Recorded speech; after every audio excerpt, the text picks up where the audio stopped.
Many people associate yoga with a quiet room, slow stretching, and a simple focus on physical flexibility. Kundalini presents a different reality. Practitioners maintain rigid postures while performing the breath of fire, a rapid and forceful stomach-pumping technique that closely resembles a biological stress test. The practice targets an invisible anatomical network. Ancient texts call this the subtle body, a luminous system of geometric pathways designed to carry prana, or life energy, throughout the human form. This system treats the human body as an intricate energetic machine, utilizing physical inputs to map, isolate, and awaken dormant cosmic energy. The energetic map begins at the base of the spine, in the sacrum. This energy rests as a dormant force, coiled tightly like a serpent, waiting for a specific trigger. Waking that force requires a kriya, a rigid, unalterable formula of movement, breath, and sound.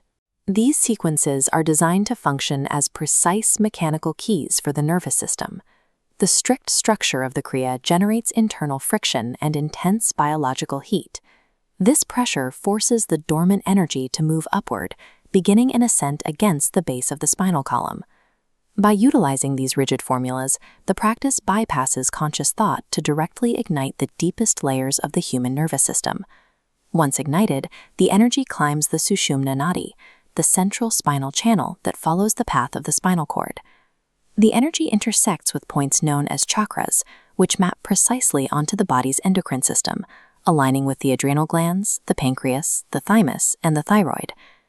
Aggressive breathwork hyperoxygenates the blood, while repetitive physical poses physically compress the glands, stimulating them to alter their chemical secretions. As the energy reaches the throat and brow, the practice incorporates mantra. The tongue strikes the roof of the mouth, creating a specific acoustic vibration that physically stimulates the pituitary and pineal glands in the center of the skull. Moving energy up the spine is a systematic method of hacking the body's glandular secretions to alter human consciousness. Pushing the nervous system to these limits carries biological risks. Forcing high-voltage energy through the body can overload the system if unprepared. This documented medical phenomenon is known as physio-kundalini syndrome. It results in overwhelming sensory anomalies, physical tremors, or mental crises caused by a direct energetic overload. Because these physical effects are so extreme, the practice represents a volatile rewriting of the body's biological wiring.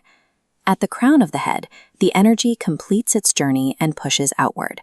This forms the 8th chakra, or the aura, a measurable electromagnetic field surrounding the physical body.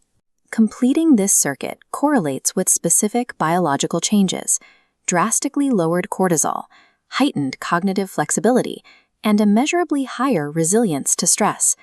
For centuries, these techniques were practiced in secret by ascetics.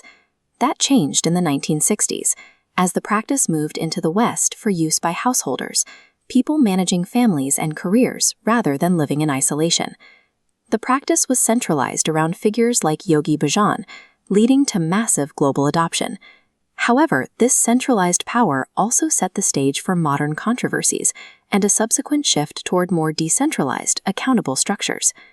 Ultimately, the practice suggests that what we call spiritual awakening is a tangible physiological transformation, a state where the biology of the body and the reach of consciousness finally align.